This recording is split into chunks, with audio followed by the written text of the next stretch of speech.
Alright guys, what we're replacing today is these two upper control arms.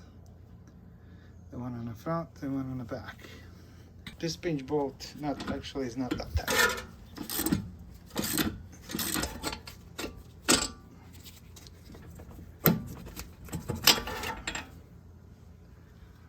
That's out. So this bolt gets replaced. When you buy this guy's new, that bolt comes with it. So you can see how this one moves. This one is shocked over there, and then this one is good there, but over here it's gone. See how much it moves.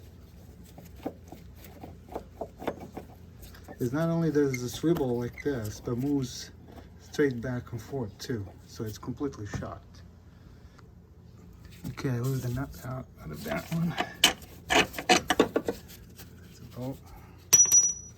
So this guy's come up.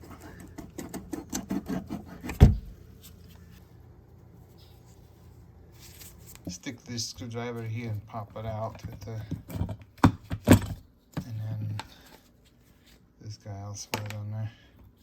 So as you see now, this thing is very wobbly. So not only this why it's so bad, but it moves. You can see it moves. I would say almost moves a good quarter back and forth. That's how bad it was. So it didn't fall out of the housing here, but it was real close to it. But you can imagine now how that wheel was moving back and forth while you were driving. And all this noise, there is no grease on there, nothing whatsoever. So it's completely shocked.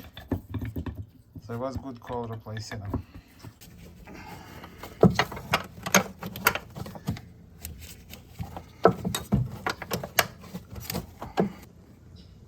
Okay, get another one loose. Let's take these bolts out.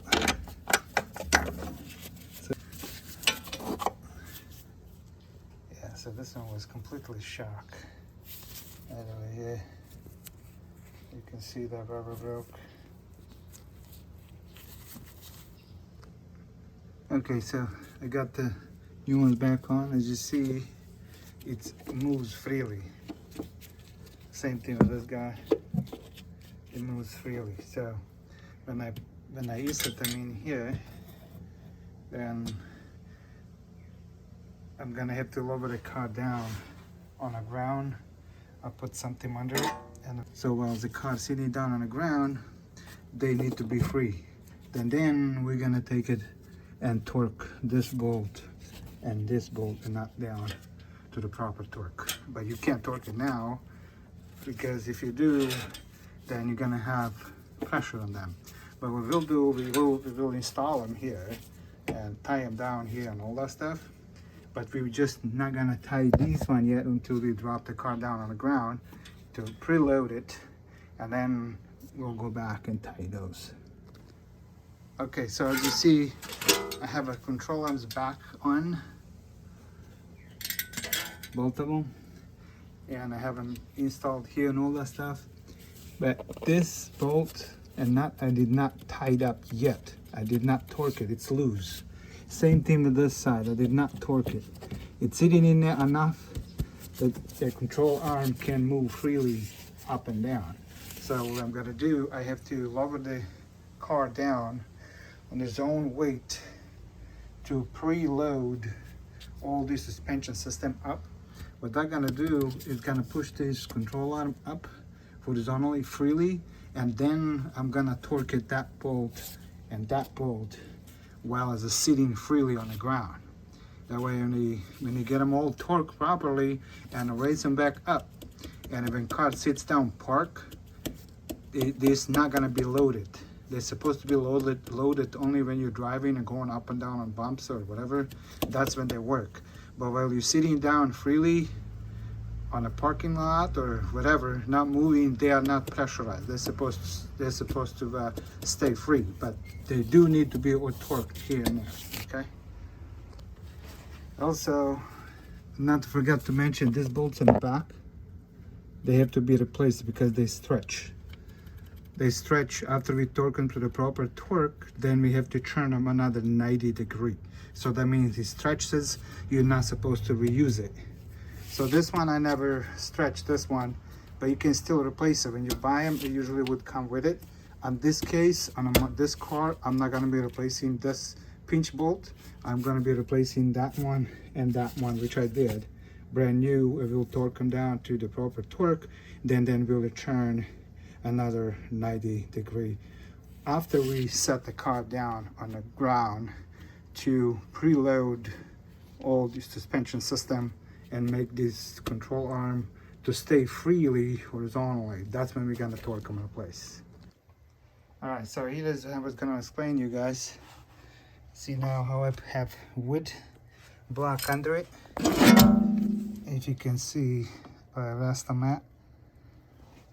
And then I still have a jack there just for backup or insurance.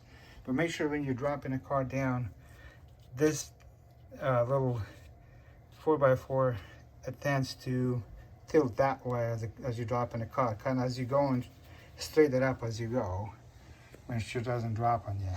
And then the height of it,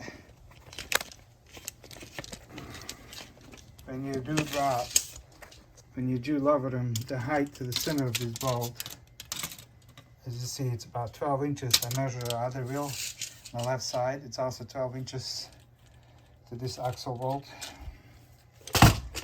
That way they stay kind of the same level. You don't want this one to be lower when you're doing this or higher when you're doing this. Then you're creating more pressure. You want to make to be same distance from the center here to the floor.